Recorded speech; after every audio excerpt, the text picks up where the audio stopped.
Hey, so we've got a show for you. You know, this is a terrible intro. Every time we do this, I suddenly lose all confidence in my ability to.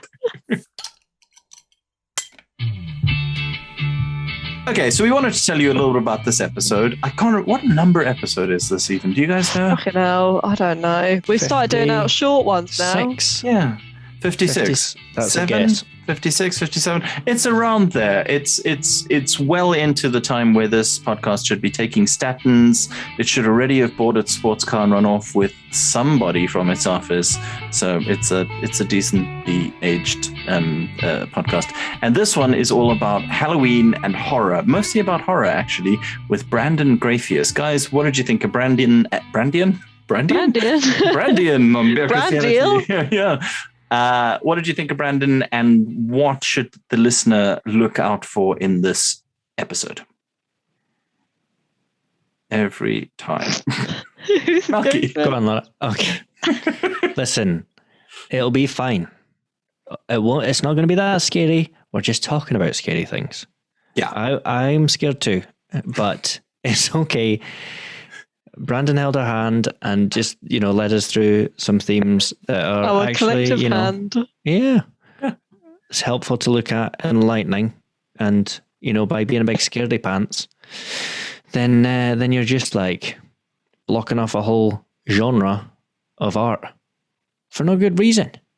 Yeah, I think that's the thing that comes out most from this discussion is just like how seriously he takes it at an academic level, and the way that you can pause and examine horror in the way that you would any other genre of art, and how much you can get out of it, which, if you're a Christian, why would you not want to be able to get stuff out of art? Yeah, like he's super smart, so smart, and So just smart. has so many good thoughts about horror, like monster theory. We learned about that. Yeah. We learned about evangelical hell houses, which I just can't get out of my brain because they're insane and crazy. And Not an his academic holding thing. our collective hand then led to It is. more. One thing leads to another, and eventually Yeah. we ended up in hell. And you're in a hell house, and it's crazy. We also talked about Midnight Mass and how everyone should watch it because it's great and is very theologically sound and also beautiful, but also a bit scary. So Yeah. And actually, if you're going to listen to this episode, I'm not going to do this often, but I would say don't listen to the whole episode. We eventually say, hey, spoilers, stop listening and go and watch Midnight Mass. It's really, really good. It's on Netflix. It's so good. Stop this hour-long podcast halfway through. Go and listen. Go and sit through 9 episodes 7 hours of content. Midnight Mass. Then jump back on the podcast. Look, are you dedicated to the podcast, listener, or are you not? Extra reading, Yeah. Midnight Mass. Required reading for this podcast? No, it's not.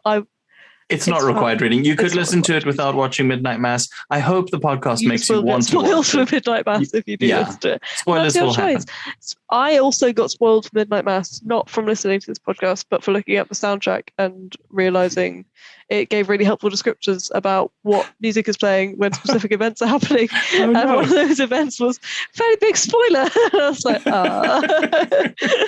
That's unfortunate. But yeah, it's a really good episode. We are friends of horror on this show. Some of us are more enthusiastic about it than others. Some of us are more committed to the relationship than others. Oh man, me and Brandon, I just got so excited to talk to him about all these movies.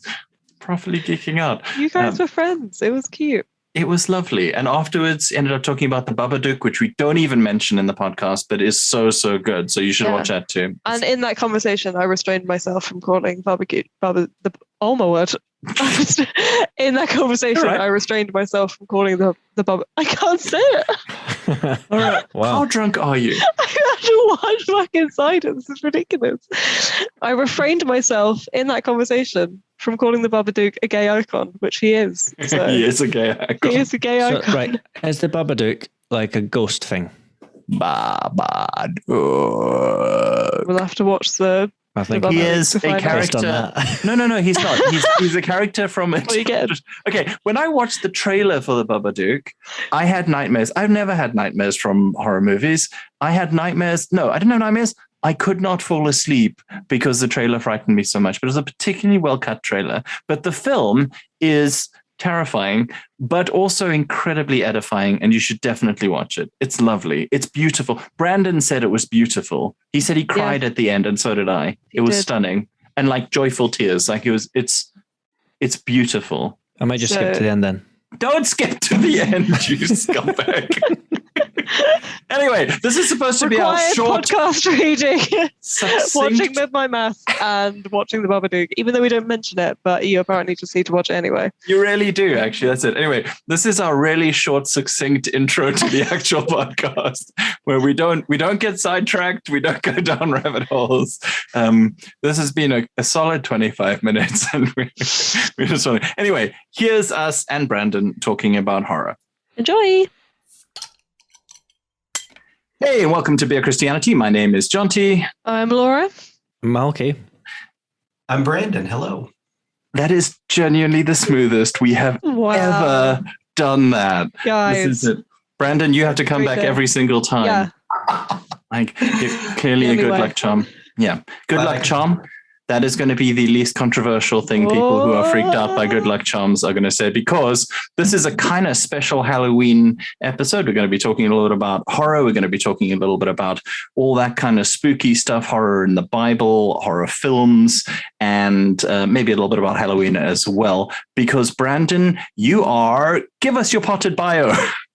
Well, I'm a professor of biblical studies, but my area of research interest, and where I've written and published most, is on the intersection between Bible and horror, looking at how some of the stories in the Bible connect with horror narratives, how contemporary horror movies make use of stories and ideas from the Bible, and how really our religion and our horror entertainment are not as far apart as they might seem at first. Now, you seem like a nice guy. You seem pretty normal. You're not gross and freaky like us. I speak for myself. Right? Yeah, like, how did you get into horror? What led you into that?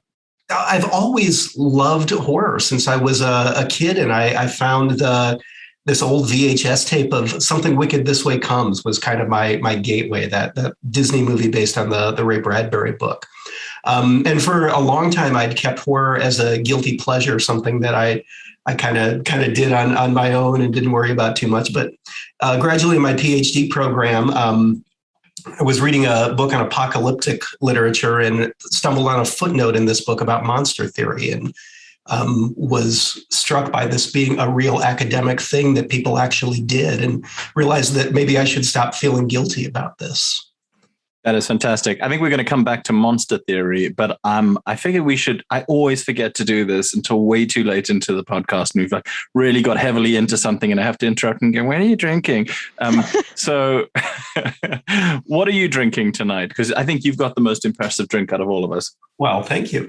I have it's called an Undead or American Pale Ale from Three Floyds. It's called Zombie Dust. They're a brewery in Munster, Indiana, right outside of Chicago.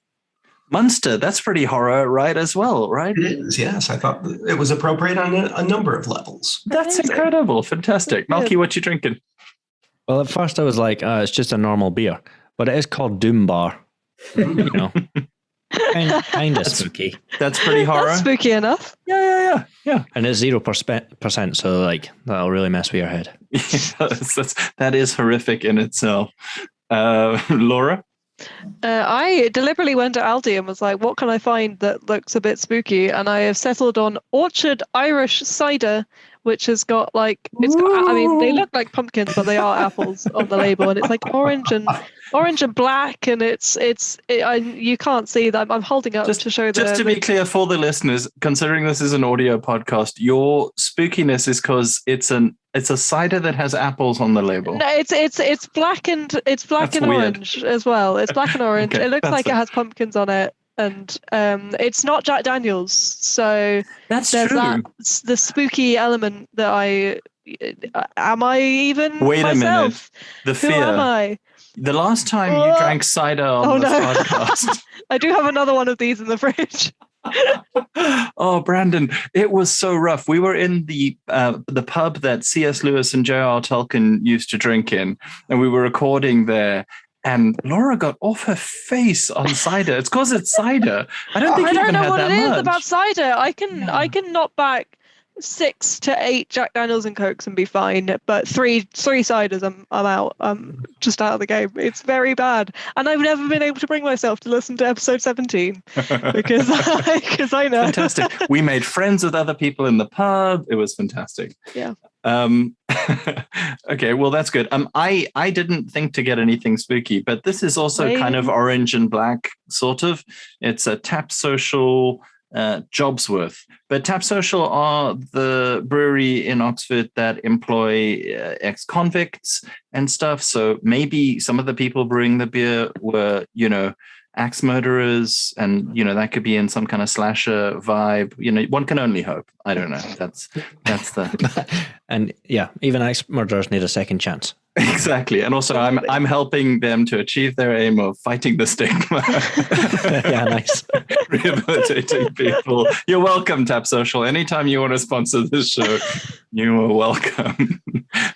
I'm drinking that, but honestly, I finished that already. So I'm going to be drinking the really classy Saint Savoie.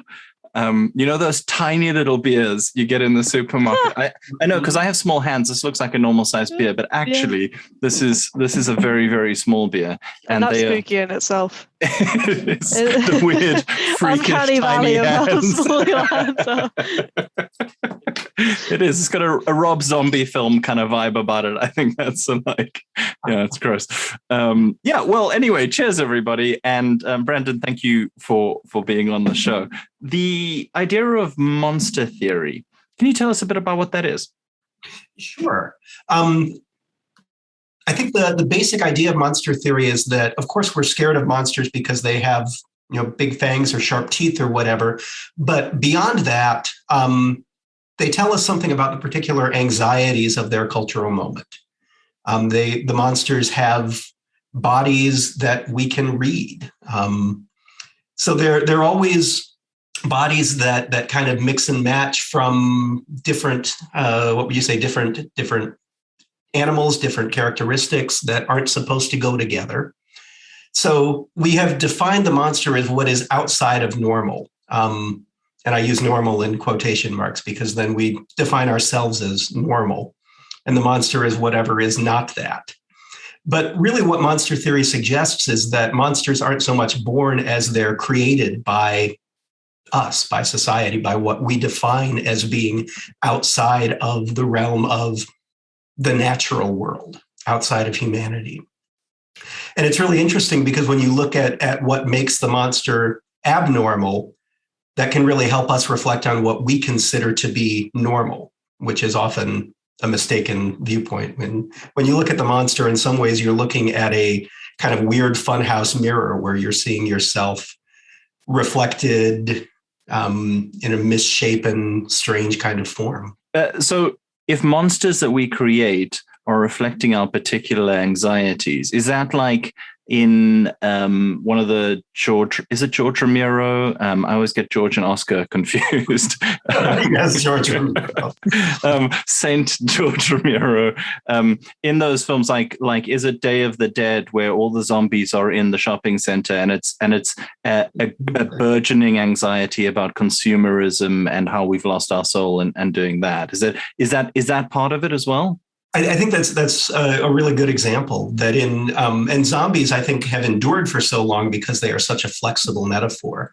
Yeah. Even within George Romero's movies, they started in Night of the Living Dead, where the zombies were kind of a way to look at the brutality of America's involvement in the Vietnam War, and particularly the problems of racism that America was. I was going to say, it feels like a racism film. Yeah, very much, very much. But then when we move 10 years later to Dawn of the Dead, we've shifted to this kind of mindless consumerism that we're almost anticipating the Reagan years just a couple of years later. It was actually weirdly prescient. It really was. And I think we see that in horror movies a lot, where they're anticipating these trends a couple of years later. Dawn of the Dead was 1978. The other big movie from 1978 in terms of horror was Halloween, which is usually thought of as the first slasher movie. Yeah. And the slasher movies are really reinforcing that patriarchal conservative worldview. Yeah. You've got this slasher who's punishing the teenagers who are misbehaving. And you've got to have whatever authority figure comes in at the end to restore order. But it's all about these anxieties over the collapse of the nuclear family. And since Scream, I feel like horror movies have become way more self-conscious and conscious of that, and have been at times a little bit preachy or didactic, at least in the way that they do stuff. Have you found that?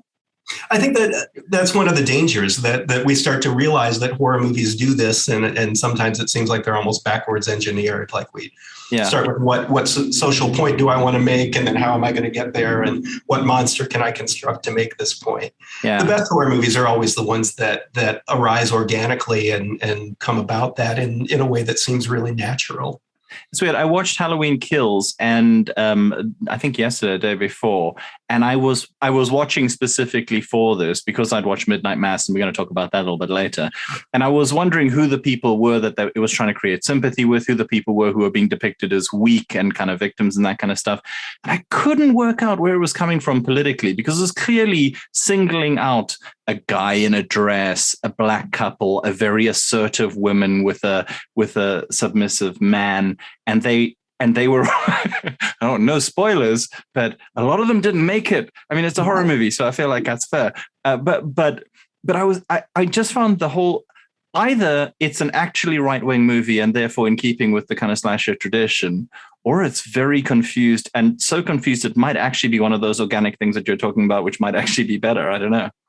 Yeah, Robin Wood is one of the earlier horror theorists who started putting some of these pieces together, and he talked about a lot of horror movies that he viewed as ideologically confused, that they can't quite tell what is monstrous versus what is sympathetic, and kind of blended about what we're afraid of.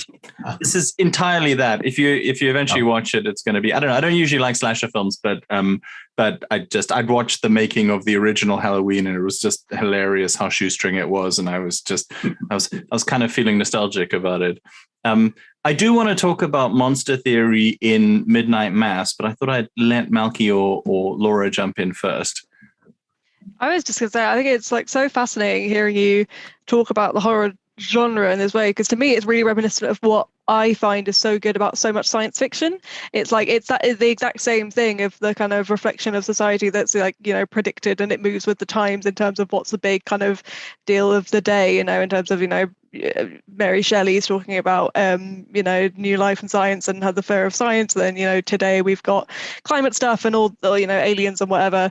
And it's fascinating because I think, science fiction, people love it or take it or leave it, but, the science fiction that is kind of revered is revered for those reasons. And it's so interesting to hear you talk about horror in having the same thing, is because I would, spoiler alert, there's somebody on this podcast who's way more into horror than some of the other members of this podcast. And I have just never really experienced horror being spoken about that way, or treated that way. It's just so interesting. Horror and science fiction are certainly next door neighbors at the very least. And so many movies, you can't quite tell which genre they fit into. Something like Sunshine that seems like it's clearly a science fiction movie, and then it turns into a slasher movie for about 20 minutes near the end before veering back into science fiction. I have never heard of it, but now I want to watch it. It's a Danny Boyle movie. Nice. Yeah. Also, side note, horror in space, Event Horizon. Did that have a profound impact on you? Because most of the people I know, I don't know if it's my generation or whatever, but we've all got that Salve mia to die infinis or something. I think Event Horizon is a really bad movie that I love. It's like Hellraiser in space, and that's exactly it. And I'm always drawn to movies that try to explore cosmic horror. Yeah, which I'd love to talk about some. One of my next book projects is working on kind of a Lovecraftian reading of divine encounters in the Hebrew Bible. Wow. Okay, that is awesome. All right, tell us about cosmic horror, because I just want to know. This may be a terrible structure for a podcast, but this is just fascinating. So cosmic horror is an idea that has been around for a long time, but it was kind of first put into into words by H.P. Lovecraft, and then most closely associated with him. It's the idea that what is really horrifying in Lovecraft's world is that these monsters show us something about the universe that we didn't know and really didn't want to know, and give us a real sense of our profound weakness and limitations as human beings. In almost all of Lovecraft's stories, I mean, aside from the once you get through all the horrible racism, the main point is that the universe is not a safe place. The universe does not like you. And if you are allowed to survive, it's only because these powerful creatures you're not important enough for them to even notice.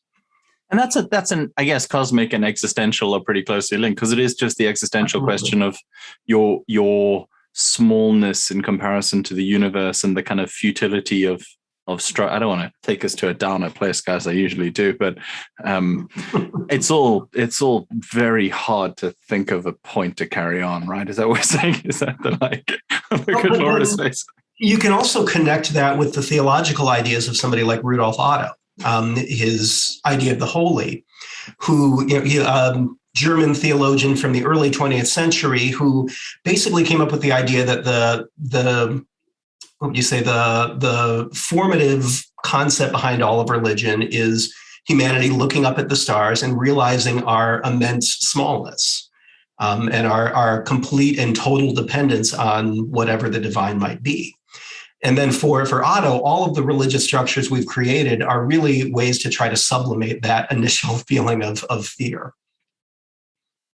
So it really, to me, is that's like if Lovecraft were a Christian theologian, it would sound a lot like Rudolf Otto. And so do you think that's an intentional? Do you think the Bible writers use that intentionally? Like, can you see that kind of monster theory at play? I think they intuited a lot of the same things that horror movies intuit. And that's one of the things I'm really interested in exploring. For me, the real connection between religion and horror is that both of them try to tell us that the world as we experience it is smaller than the world actually is, that the universe as we can think of it is smaller than any reality. So trying to expand what we understand, what we think of. And when we're faced with that kind of realization, that kind of glimpse into the sublime almost, I think one of the experiences is terror. I think Midnight Mass kept coming back to the idea that every time in the Bible a human encounters an angel or any other divine being, the response is fear. And I think the writers of the Bible are trying to work through some of these ideas in terms of when we're confronted with realities greater than ourselves. That's one of the emotions that we have. And for me, the way that gets explored in some of my favorite passages in the Bible, particularly the end of Job, I think Ecclesiastes in kind of a different way. I think the priestly writers are looking at it in kind of a different way as well. Whenever those ideas get explored, we want to wrestle with them and think through them rather than pretend that they're not there and that we can just go back to our safe place. Does that mean that something like Revelations, do you think that's a kind of cosmic horror that is meant to give us the catharsis that horror tends to? Is there catharsis to be found in something like that? I think that's a fascinating question. A lot of my favorite recent scholarship on Revelation, I think, argues that the catharsis is only there if you don't read it too closely. That if you assume that you're on the side of right, and that you're not going to think too much about all the people who get thrown into the fire, that's great. Recent book I just read by a scholar named Heather McCumber. She's a Canadian scholar in New Testament, called Recovering the Monstrous in Revelation. Her main argument is that there are monsters all throughout the book of Revelation. We only pay attention to the monsters that are on the side of evil because we assume anything that's monstrous must be evil. But God has just as many monsters on God's side throughout the book. That's so true. And And also most of the violence that happens in Revelation is from God's command, sending out God's army of terrifying beasts. And it also reminds me of I watched the James Bond movie, which is not a horror, but is actually surprisingly good compared to the rest of the franchise, the last one. And it just reminded me of how many Bond villains have some kind of physical deformity, and our idea that we will associate the morally monstrous or the spiritually monstrous with the physically imperfect, whatever our kind of standard of that is. It's been a really troubling undercurrent of horror for a long time. I was really struck by, I haven't seen Halloween Kills yet. I'm still staying away from theaters. But when the new reboot of Halloween came out a couple of years ago, the opening scene is a reporter going to see Michael Myers in the asylum. And it's set up with just all of these asylum patients who are there as frightening window dressing. They're just there to be scary props. It's terribly disrespectful and a weird thing for newish movies, a weird point for newish movies to be making. I was a little surprised by that too.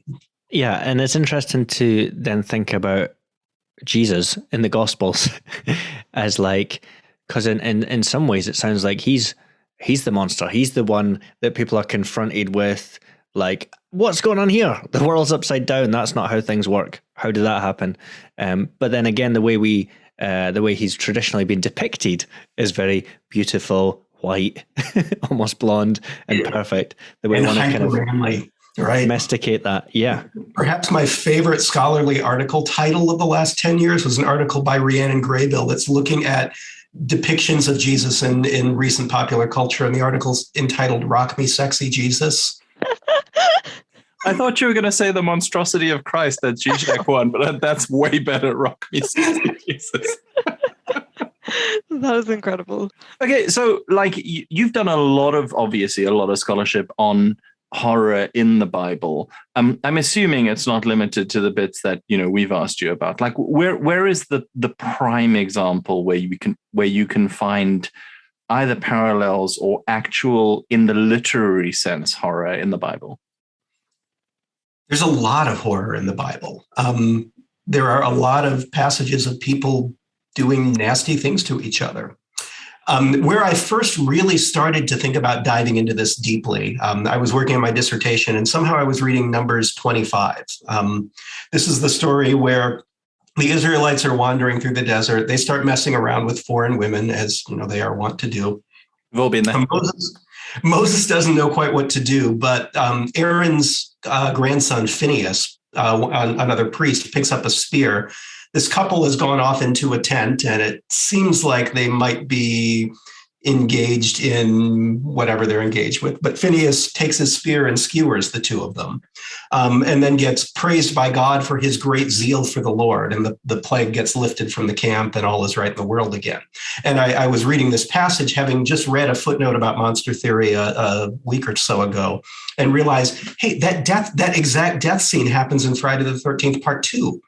And I'm embarrassed that I'm able to connect directly to Friday the 13th part 2, but there you have it. So my dissertation then is called Reading Phineas, Watching Slashers. And the main thesis that I'm working with is that this story of Numbers 25 is really about the same anxieties that you see in the slasher films of the 80s. Looking at control of sexuality, looking at fear of dangerous women, of course, said in quotations, and then the patriarchal authorities reasserting control again. That you have those same set of anxieties, and also the same set of kind of, ambivalence. Because Phineas, while he's revered in Numbers 25, other times in the Bible when he's talked about, they really try to tap dance around what he actually did. There's a reference in I'm blanking on which Psalm 106, I think. I'll have to check exactly which Psalm it is. Sure, we could help you out with that. It only talks about Phineas's great zeal for the Lord. It doesn't mention that he killed somebody. So I find in the tradition, there's kind of this ambivalence about how to handle Phineas in what I would argue is the same way audiences respond to slashers. Slashers are the villains of the films, but at the same time, we have Freddy Krueger lunchboxes and dress up as them for Halloween. There is this ambivalence. And I think that's one of the theories, or one of the ideas that monster theory has, is that there's also an attraction to the monster besides fear. It's like it reminds me a lot of this. The numbers 25 reminds me a lot about JL and sticking a tent peg through a guy's head, which is like, I feel like there are so few examples of women in the Bible doing that kind of, I mean, that level of kind of like, you know, not many other women in the Bible are sticking tent pegs through people's heads.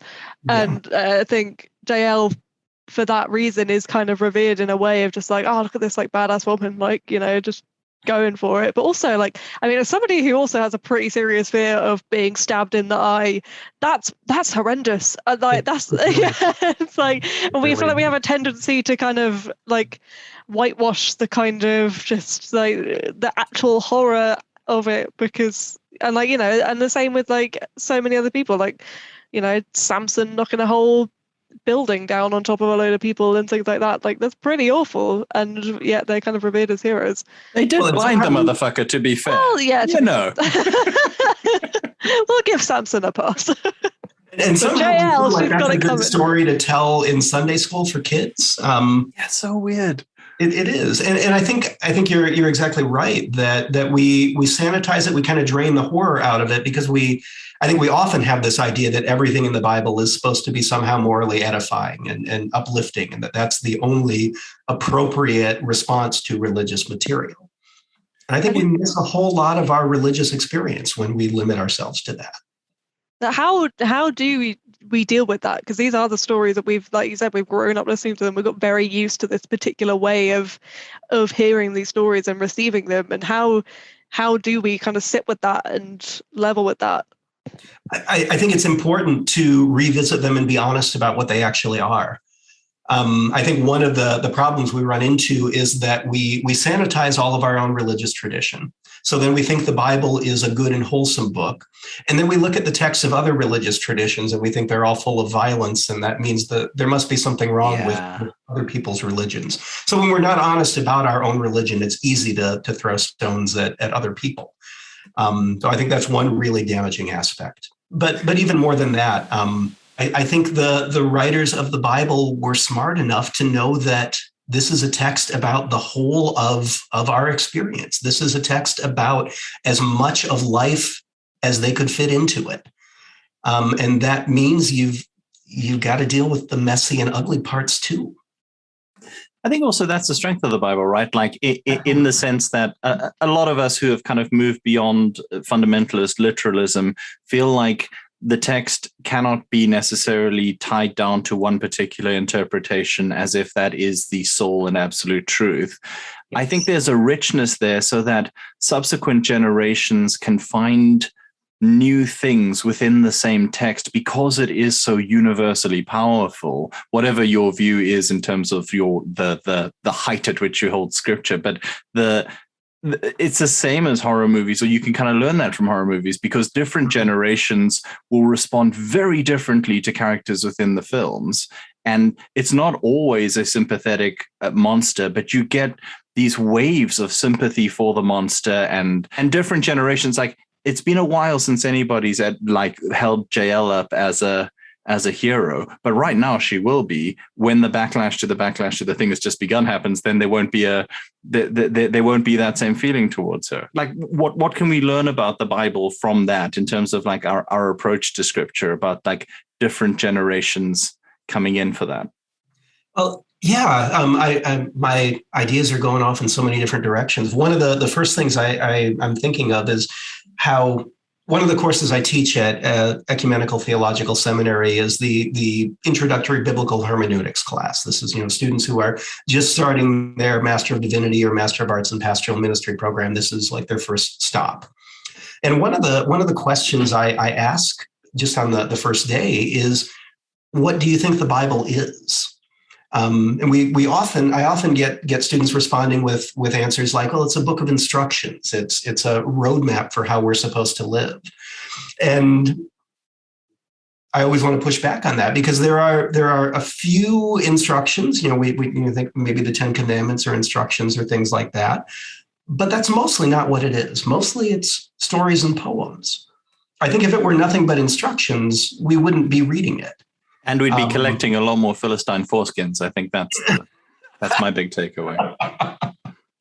We wouldn't still be fascinated by it. We wouldn't still be finding new things in it. And yeah, it wouldn't be able to grow and change with us in the same way that the biblical text as it is really can do. So I think it's really, again, as you say, one of the strengths of the Bible that it continues to allow for and I think in it really encourage that kind of continual reinterpretation. That actually brings me to Midnight Mass, because I think if you were to construct a horror for Christians, it would be around the idea, and I saw an article actually written, I can't remember what publication it was, but it was New Horror Midnight Mass encourages Christians to think about who it is they're actually worshiping. And the idea of a Christian anxiety, which you see in a lot of the conservative church, but I imagine in just the general mainstream church, of, wait a minute, are we worshiping the right thing? That would be the perfect horror movie for Christians, right? Like our core anxieties, not the anxieties of the 80s, which would have been the Antichrist is coming, but in the mainstream church, like, are we the baddies? That seems to be the big anxiety. And I think Midnight Mass dramatizes that so powerfully. You have this priest who is really a good guy. And the way you see him relate to his parishioners, for me, I think it's the second episode where they have their first Alcoholics Anonymous meeting, and they get into a discussion about theodicy. To me, that is one of maybe the best discussion of theodicy I can think of in a movie or TV series. I would like you to define theodicy, because you're an actual professor, and if I do it, I'll be embarrassed if I get it. The theodicy is the question of how God allows bad things to happen. So if God is both all-powerful and all good, all benevolent, why do we still have bad things? Yeah. And it's a tough nut to crack. It's not like that. I mean, the Bible is clearly aware that this is a problem. The Bible comes up with all sorts of different answers to it, and then rethinks the answers it came up with just a little while ago. And so this discussion between the pastor and Riley is the main character, right? The man who's Riley, just out of prison after having killed somebody as a drunk driver. We should probably say spoilers ahead. I'll try to keep not too many spoilers, but I'm gonna drop them. No, I'm just saying ahead though. I'm gonna drop some spoilers. So you won't, but I'm gonna make stuff up about the movie. It's gonna be good.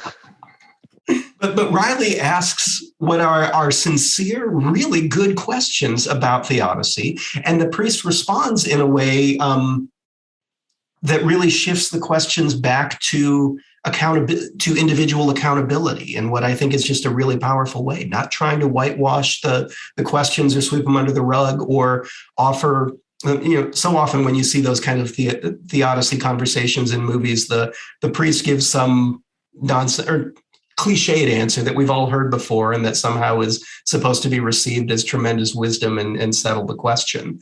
And the priest in Midnight Mass does not try to do that at all. No. And you're right. He is such a good man, and yet, spoilers, he is the person who opens the doorway to this great evil that ends up kind of misleading the entire of his flock and causing a great deal of destruction. And for me, Midnight Mass is a prophetic message to the church in the West, but particularly in the States.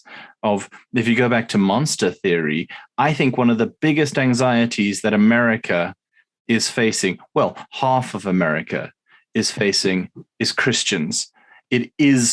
Christians are the thing that they fear. And you see this in the characters where you have Bev, who is just this petty, annoying, every church has this slightly power mad scumbag Christian who, hides behind primness and moralizing and a slightly judgmental attitude, but is essentially harmless, but just annoying, who becomes this force of incredibly destructive evil because of the religious language that she dresses her own desire for power, her own tendency to judgment up in.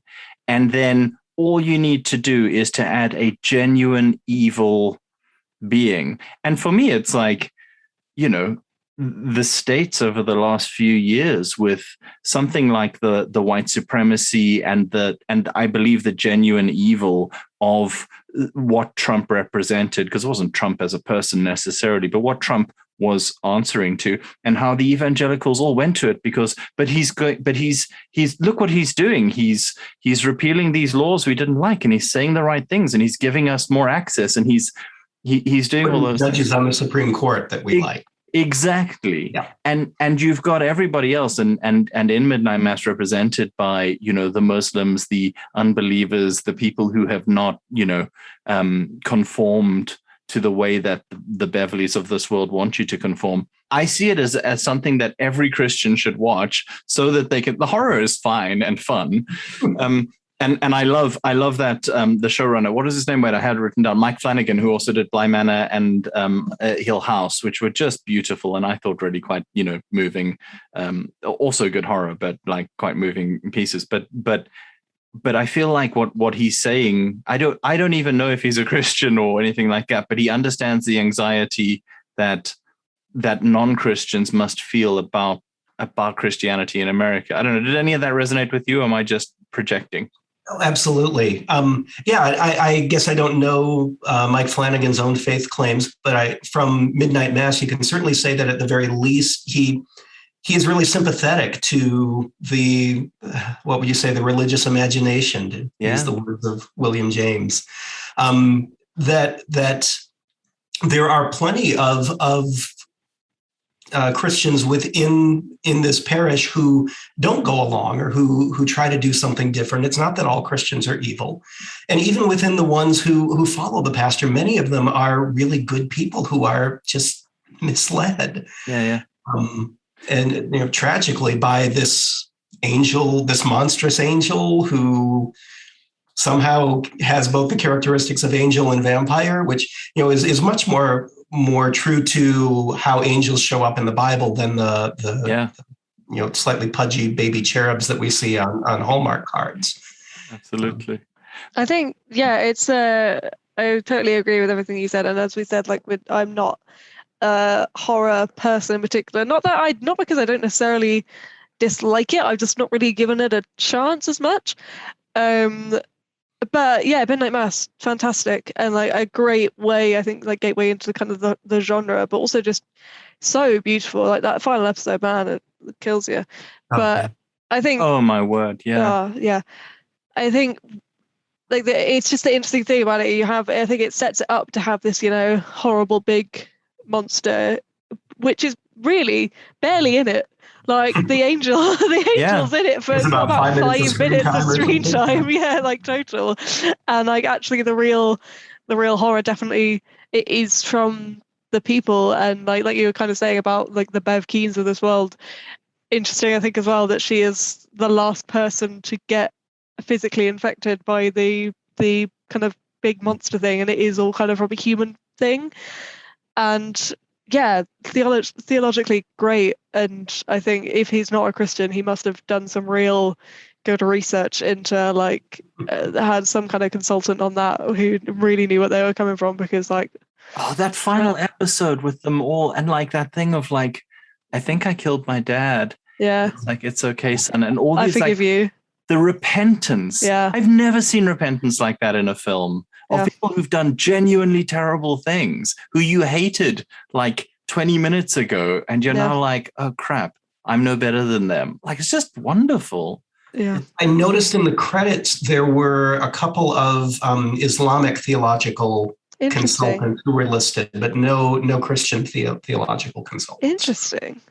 Well, that is interesting. I thought that was really interesting. Yeah. Yeah, because there's I think the way they handled Islam's brilliant, and there's that one kind of monologue of the sheriff where he's kind of, I think he's taken Bev down a peg or two with her knowledge of Islam. But yeah, I do think the way it holds all these things in tension's really good. It doesn't become caricatured, because it could start even being at the start, the skeptics are able to see the hypocrisy, the authentic people who have been, kicked out for being a drunk, or, one woman who's a lesbian and clearly not got on well with the church. But then, it's the priest who's the one guy who seems to build the bridge to Riley, who no one else is kind of really accepting, and really does come back as a black sheep. But it's just not black and white. And it keeps you on that path for a while. And I didn't realize how long it was, because, Jonty set me to watch this as homework. And as it was getting towards the end, I was like, this is a series? So I was like, I'm not going to sleep for weeks. Okay, did you actually find it scary? Because I made my wife watch it, because she finds, I made her watch The Ring once, and I literally had to sedate her afterwards. She was not okay with it. It's a scary movie. It was 3 movies, really, I think, that movie. But I didn't find anything scary about this film, just horrifying, I guess. I found the penultimate episode scary. The bit where they're in, again, spoilers, the bit where they're in the church and taking it's the bit with the kid who is the first one to drink the poison, and then it just the spiral of that freaked me out, and it was all of that scene, and it's all very horrible. I had to take a break and then watch the final episode. But it was weird, because I watched back to back, which maybe was a bad idea. I watched Squid Game, and then I watched Midnight Mass back to back. But Squid Game I found way more intense than Squid Game was far, far more intense. And I'm not watching that. Yeah, no, it's too intense for you.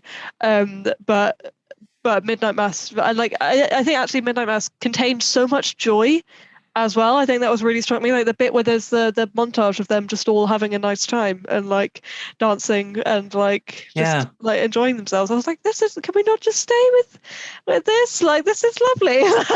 And also the black and white thing or the not black and white thing, like Malky says, of these are awful people, but this community, which is so destructive, and a lot of the message is you got to watch out for these communities that set themselves up as separate and above you, but specifically about Christians, which I think is quite interesting and new.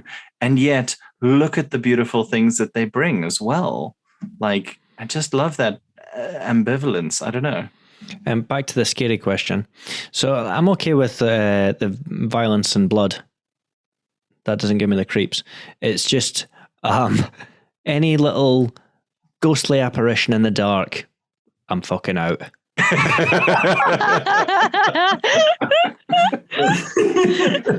So it could be all 90% sweetness and light, or even 99%, but just a couple of little scenes like that, And even you say the monster, the angel's hardly in it.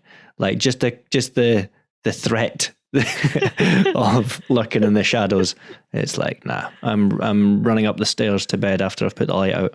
To be fair, there was a bit with where she's in the house and she sees a figure outside her house, and there's clearly a man stood here with glowing eyes, and then she continues to just leave her curtains open. I'm like, what are you doing? I was literally there why? Close the curtains. Do you not understand what we all understand, which is if there's something dangerous outside, if you close the curtains, you're safe. Yeah. The genre of horror would be so impoverished if people make decisions.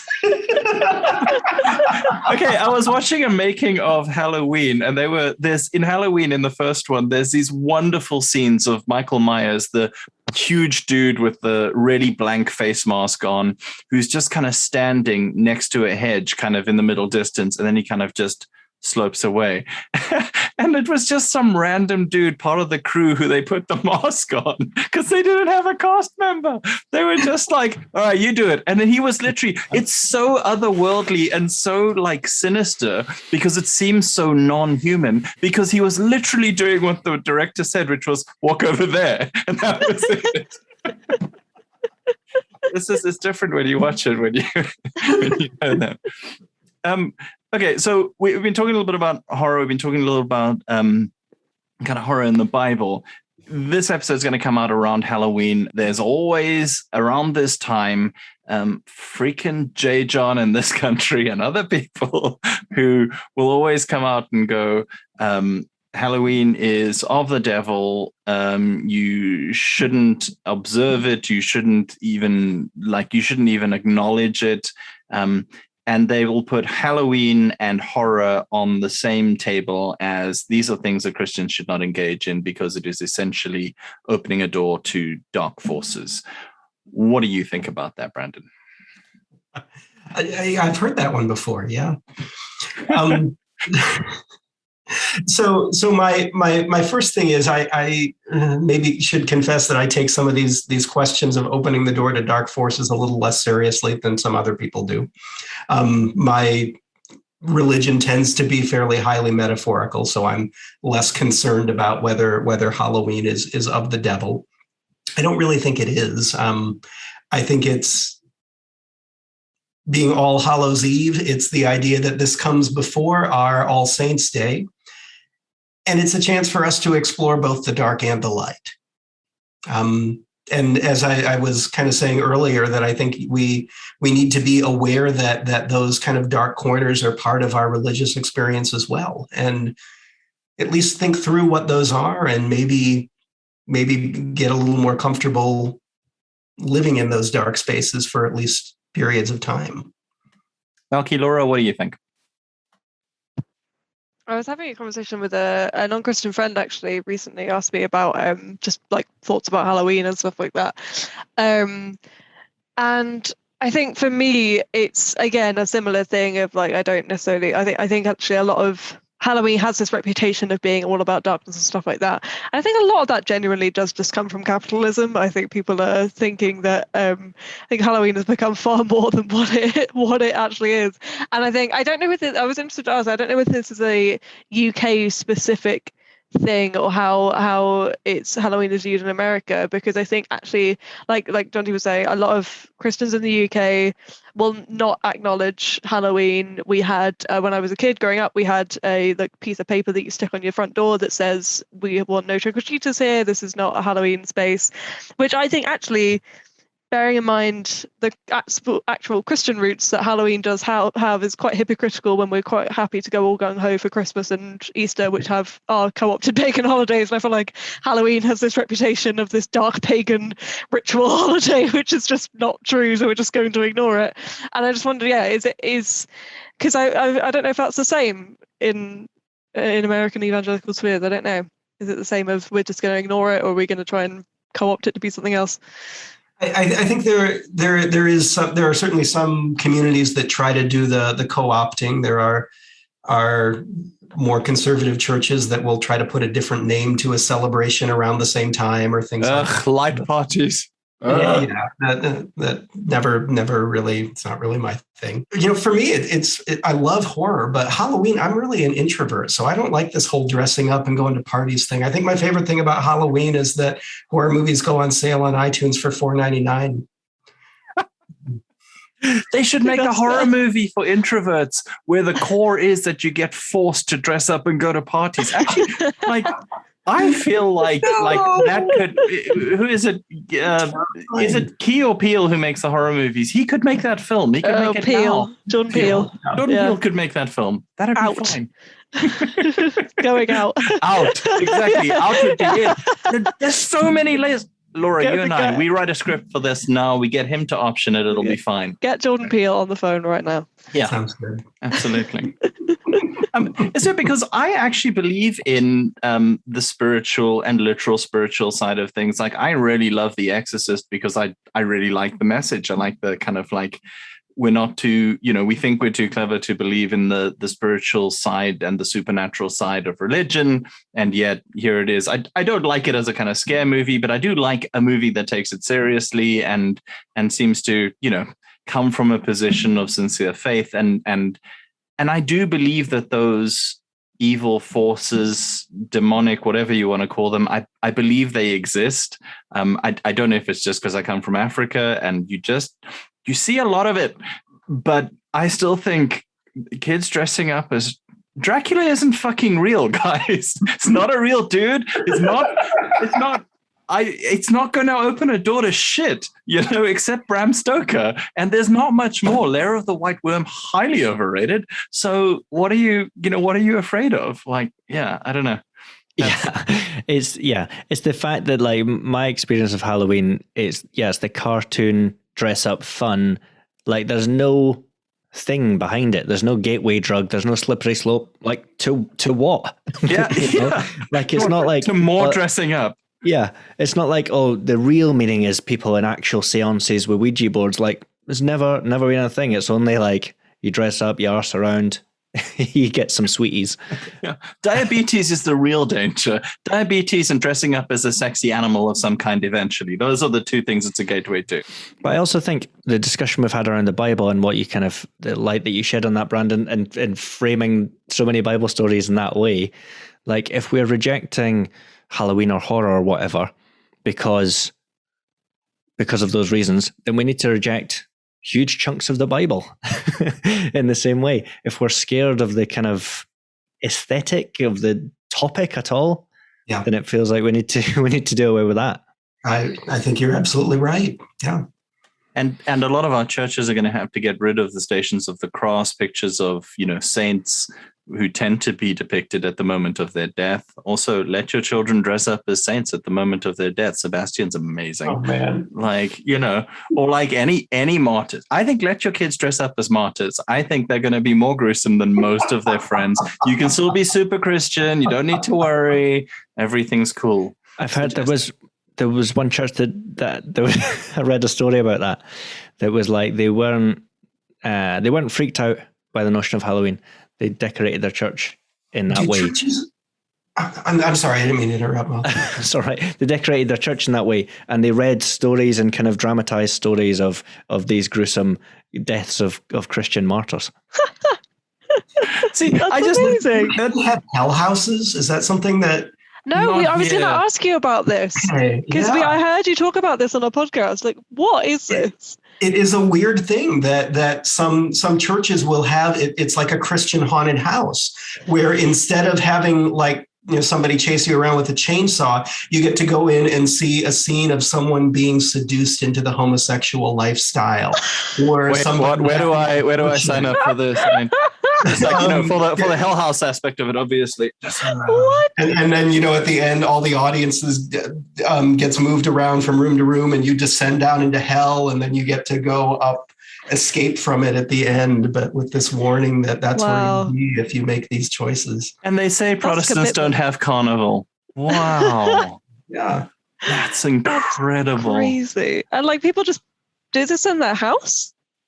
They like... No, it tends to be large churches. Oh, yeah. Wow. Yeah, they put it on. I find this really horrific because I really like horror. So people would be like, oh, so do you like Hell House? I'm like, no, that is not a part of the faith I love to open with, if I'm honest. It's not like, and I know that there's a lot of Christians in like the horror scene who like Scott Derrickson, who did the exorcism of Emily Rose and Deliver Us from Evil, and Sinister, which I think is one of the scariest movies of the last 10 years. Sinister is one of the best, right? It's amazing. See, I love the supernatural horror. It's so good.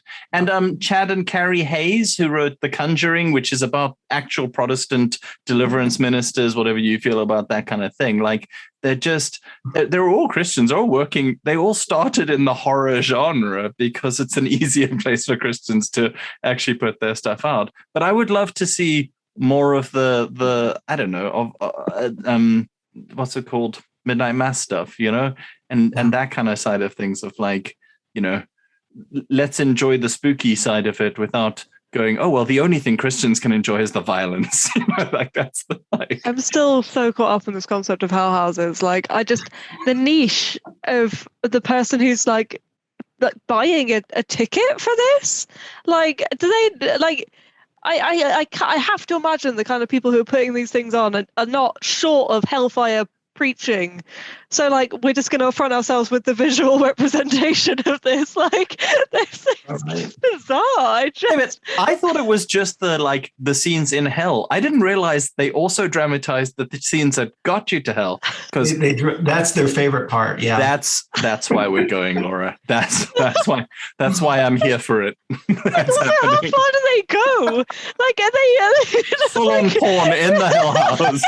Just like people actually having sex, like, and then like, right, okay, Jamie, you're going to play the homosexual, and like now you've committed the homosexual act. You will now be going to hell. Like, I'm so sorry. The sacrifice that you have made for the hell house. It's gonna, and you can see the guy acting as the guy getting seduced, going like, "I hope this doesn't awaken anything in me." It's wild. Oh man, we need to not talk about this too loudly, because it will catch on in the UK, and there will be people who are going to be doing that. It'll totally catch on. It's an untapped market, I think. There's money to be made, Laura. We need to start the first one. We need to start the trend. Oh no! Honestly, which church could you get to do it? Oh, So weird. there will be there'll be a church that will do it. Oh, Brandon, this has been superb. What is it? We should probably finish up soon, but what is the most common mistake we make about it? I think the most common mistake is fixating on the surface levels, and not thinking about what's really going on underneath. So not thinking about the questions that are being raised about our place in the universe or our anxieties about society. I think a lot of horror movies are really in line with the questions and the journeys that a lot of Christians are on. And I kind of think wherever you are in Christianity, you can find horror movies that align with that kind of questioning in that space. Yeah, I think there's a danger as well that as we kind of react to the people who are like, anything that depicts anything dark or unpleasant must be terrible, ignoring the vast majority of the Bible, we could make the mistake of thinking all horror is good. And I think there's a lot of very bad horror out there. Absolutely. I think the torture porn genre that was popular a few years ago, a lot of slasher stuff, its messaging is awful. Well, but even there, I want to push back and say it's not my thing, and I think it's awful. But I do think that I don't think it's an accident that torture porn became really popular right after Abu Ghraib and the revelations of what we as Americans were doing to detainees overseas, what was being done in our name. I think even those those kind of subgenres that I really don't like speak to some kind of anxiety. Absolutely. And I think if you see them as a sociological text, okay. I think if you're enjoying them as art or if you're enjoying them as entertainment, it's kind of like a joke. You can make a joke about racism that's different from a racist joke. Yeah. And I think you can make a film about these anxieties without amping them up or encouraging them or saying, we need to be afraid of people with mental illness. We need to be afraid of people with physical defects or whatever, that kind of stuff. Absolutely. In terms of films that are going to sound like a classic evangelical podcast host, in terms of films with a wholesome message from the horror genre, ones that are not glorifying killing teenagers when they have sex or, demonizing anyone who's different. What are some of your favorites that are good films, but also, I don't know, are not morally repugnant? So the word wholesome kind of gives me pause. No, not wholesome, but good. But how about good? I know who is good. So I think some of the work that Robert Eggers has been doing in the past couple of years with The Witch and then The Lighthouse. I recently wrote a book on The Witch, looking at the ways that the Puritan religious tradition influenced it. This is another guy who really, really did his homework. You see quotations from John Winthrop's diary show up in some of the prayers that the characters say and things like that. It's really, really rich, but it's a powerful reflection on the way that that religion can turn into an oppressive force and what that does to people. And then his follow-up movie, The Lighthouse, is a fascinating kind of meditation on sacred space and our yearning for the divine and how the divine is also something we're maybe not supposed to reach. You have the metaphor of the light at the top of the lighthouse as representing the divine, and this is a space that's kind of off limits. That's those fantastic. are just fascinating from a religious perspective. Those are maybe two of my favorites recently. Fantastic. Malky, Laura, what are your favorite horrors to recommend to people? I've just started rewatching BuzzFeed Unsolved Supernatural because they're still there. So if you want some good, to be fair, it is absolutely hilarious ghost hunting content, and I think probably there's something that has made me believe in spirits. Like I'd say like the best hard evidence for spirits, and they don't even find any good evidence. Unsolved. BuzzFeed Unsolved, honestly, like I love it. I get so hooked into it. It's so good. Yeah, final season's just started. Would highly recommend. Melks. Well, I have young children, so Hotel That is Transylvania. horrifying. Okay. So the concept of having children, yeah. Yeah, that horrifies me. Nothing Yeah. frightens me. Like, We said nothing was off limits, but come on. Not your children specifically, just you haven't met them. Oh, they're terrible. Yeah. Yeah, think about something terrifying that can happen at 3 a.m. Hotel Transylvania. Have you shown them the Addams Family? Because that's some wholesome I horror watched content. Addams Family Values for the first time recently, and it was great. So good. For the first time. Wow. Well, because it is, 2021, then naturally there's been a remake. There is, yes, there's a cartoon one, isn't there? Yeah. It's actually not bad. Okay. Yeah. I actually really liked it. I was expecting to hate it, and I thought it was lovely. Are Gomez and Morticia as couple goals as they are in the 1990s? They are, and I think Morticia's Like just as hot. Putting it out there. Fair enough. I'm not ashamed to say it. But yeah, genuinely, Midnight Mass. I think because it is a series, and to sit down and watch it and really, really get into it. Because other horror films, I'm not massively against them. My wife's not into them, so then don't. And I feel like I forced you to watch loads of them. Oh yeah. So often there would be three of us, me, Jonty, and friend of the show, Alex. I did not come out of this well. And there would just be, false choices in terms of, right, let's hang out and have a movie night. We've got Anchorman or Drag Me to Hell.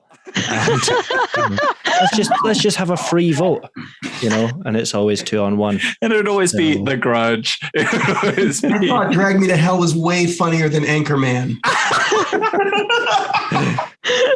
Didn't we make you watch Kill List? I hope we didn't, because that would have been No, I really don't think so. unkind. Okay, good, because I don't know if you're ready for Kill List, though it is fantastic. Brandon, thank you so much. This has been so fun. I feel like I could talk to you about horror movies forever.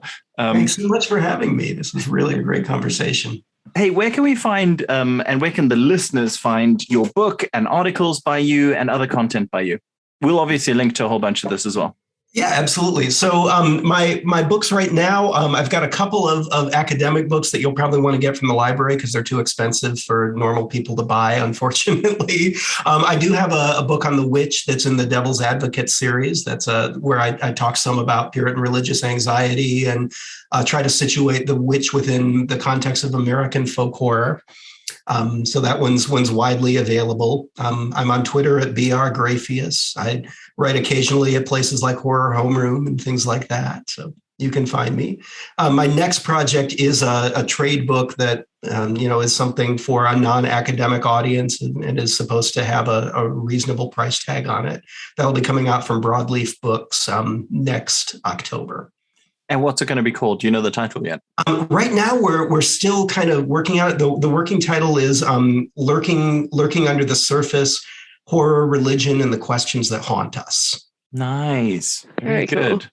Very cool. Which reminds me of Peter Laws and his book, The Frighteners, and why we find horror and gore and all that kind of stuff cool and stuff like that. Another friend of the show. So, firmly pro-horror on Beer Christianity. Brandon, thank you so much for joining us. Thanks, everybody, for listening. And you can find more of Beer Christianity at beerchristianity.libsyn.com. You can find us on Spotify and Apple Music and Stitcher, Ghana, all of these podcast platforms. Laura, you don't believe that we're on Stitcher. Is that what you wanted to say? Your face is like, No, what even is Stitcher? I was just laughing at you not being able to remember where we are. I literally, and I panicked when I started saying the URL. I was like, oh no. Don't get our email address wrong again. Okay. beerchristianity@yahoo.com. We've had a bunch of emails from listeners, which we didn't want to take too much time from Brandon to go through, but we are going to be going through on a future episode because there's some very interesting and cool stuff. And yeah, please get in touch. Please send us emails. Tell us your favorite horror movies that we can recommend to other people. And yeah, let us know what you think. Brandon, thank you so much. Oh, thank you so much for having me. Bye. Bye. Bye.